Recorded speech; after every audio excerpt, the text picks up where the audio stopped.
as I am now, I look perfectly normal. There's nothing wrong with me. And nobody will know that I've actually got a kidney transplant. My story started some time ago. It was about 1995, when I wasn't very well at all. I was suffering various monthly period problems, headaches, sometimes I was extremely tired, so on. And I kept on going to doctors, and all they told me was, you probably might be coming up to menopause, so you have to be prepared for that. But in actual fact, that was not the case. I was basically dying. And my husband, very shortly, was going to be without me, and he was going to have to manage everything himself. Royal London and Barts Hospital by 11 AM. You need to be packed, ready, because we're going to do a blood matching to make sure that this is compatible for you before we do the transplant. I had to get my husband to come out of work immediately, so I had to talk to his boss and ask for permission for him to leave. I started packing. On the other hand, I told my sons what was happening. I had to ring my school and tell my headmistress that I was going to be out of work for a number of weeks because I'm having a transplant. And all she told me was, Carla, don't worry about your job is perfectly safe, you go for it, and when you're well, you tell me and we will celebrate. I said, fair enough, okay, so I went. When I walked in to that hospital, the first thing they did was took my right arm. They took up so much blood, there was about 25 capsules of it. They went and analysed all of it. They asked my husband to give blood as well because they wanted to match the antibodies. He was wonderful. He gave the blood, whatever was needed. After that, we had to wait. We had to wait a number of hours.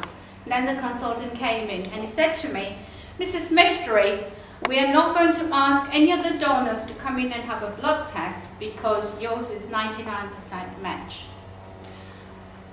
And after that, everything just moved very, very fast because I was put on bed, I was told to rest, I couldn't eat or drink, operation was scheduled, they were doing all the other tests and so on.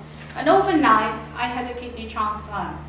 When I woke up, the consultant came up and he said to me, Mrs. Mystery, everything went wonderful, you are great, there's no problems whatsoever. And now there's no need for you to worry.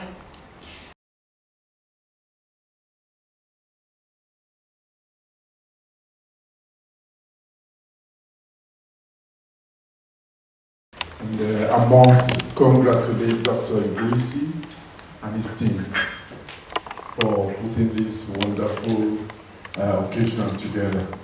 This is a very important aspect of management.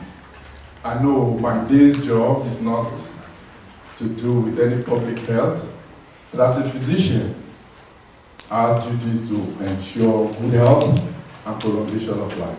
Like the statistics shows, Africans tend to have the worst outcome in any medical management. So today, I'm going to go through what is organ donation, the scale of the problem, the religious, ethical aspects, then the next paper that more than 10,000 people in the United Kingdom are in need of organ donation.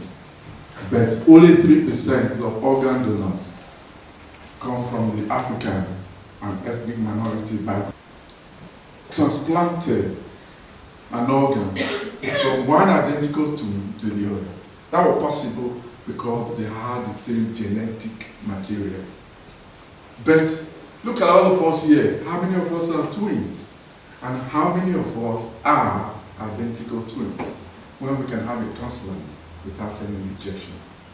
But science is a match that will continue as long as man continues to increase his desire for knowledge. So with more experimentation, they were able to find out that the army that destroys transplanted organs is the immune system of the recipient.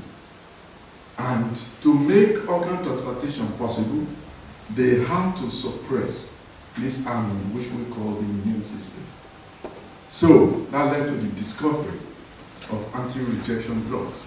And the commonest one, like the lady told you, is cyclosporine. And with this, organ transplantation is now an everyday thing, although the organs to transplant are in short supply. And the demand for organs quite outstrips the resources that are available.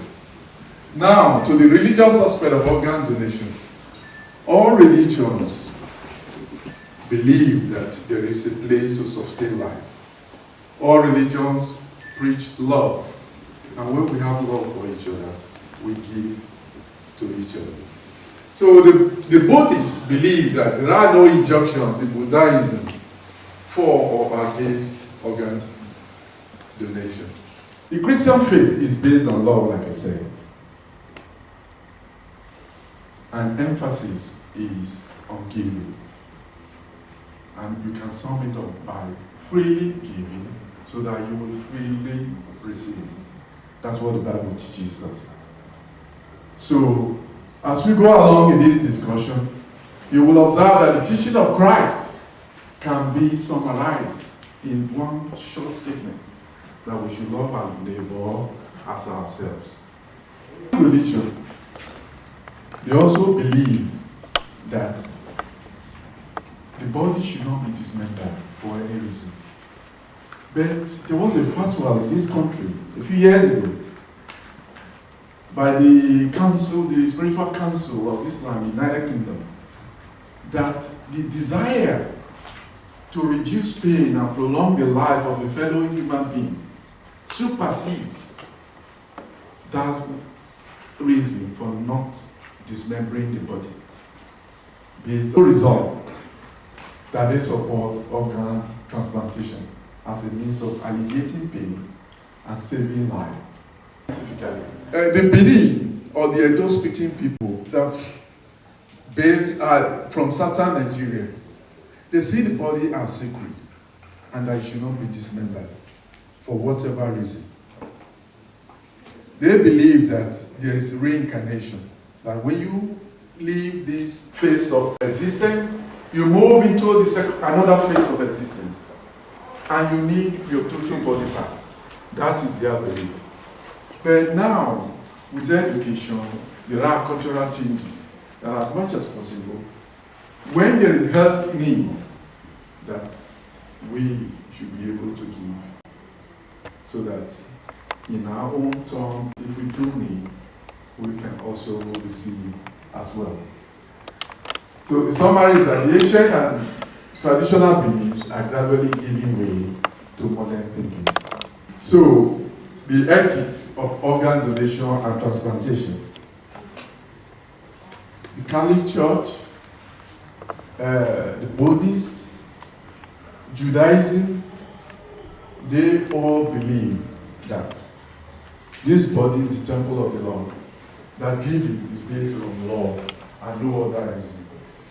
In the Pope's speech to doctors in Italy in 1996, he said, giving of blood or other body tissues should be love-based. And for no other reason should we put pressure on any individual to part with any part of his body. So it is not appropriate to travel to India, for example, or Pakistan to purchase a human part. Thank you very much. Is to listen to Sharon Platt MacDonald. Miss MacDonald, Platt MacDonald, is a director of the Health Ministries Disability Awareness, which is a part of the British Union Conference of 7 Days Adventists. Good afternoon, everyone. Thank you for that introduction. If we can have these slides from the beginning, thank you. This afternoon I've been asked to look at organ donation and its impact in the African, Asian, West Indian group. And I'm going to be looking at faith and fact. What are the faith aspects that impact organ donation, and what are the facts, and how do we combine these? How do we balance the varying faith perspectives, the varying medical perspectives, and how do we achieve engagement? Because that's what we want, don't we? Next slide, please. And so, faith, when you think of faith, various denominations will have their meaning. But if you look at faith as the confident belief or trust in the truth or trustworthiness of a person, idea, or thing, you realise that it's very broad in its analysis. And in fact, if somebody is going to have trust and faith in something, that becomes very important to them. So even when life circumstances like trauma or physical disability hits, their response to that is going to be framed by the belief and the faith that they have in their deity or their religion. So in my third year of nursing, I was allocated to a renal ward, and we had a minister from our church, one of our church, who came in renal failure. He had been working in the West Indies, and he came across to the UK. There was a lot of pressures, and his diet wasn't as it used to be in his home country.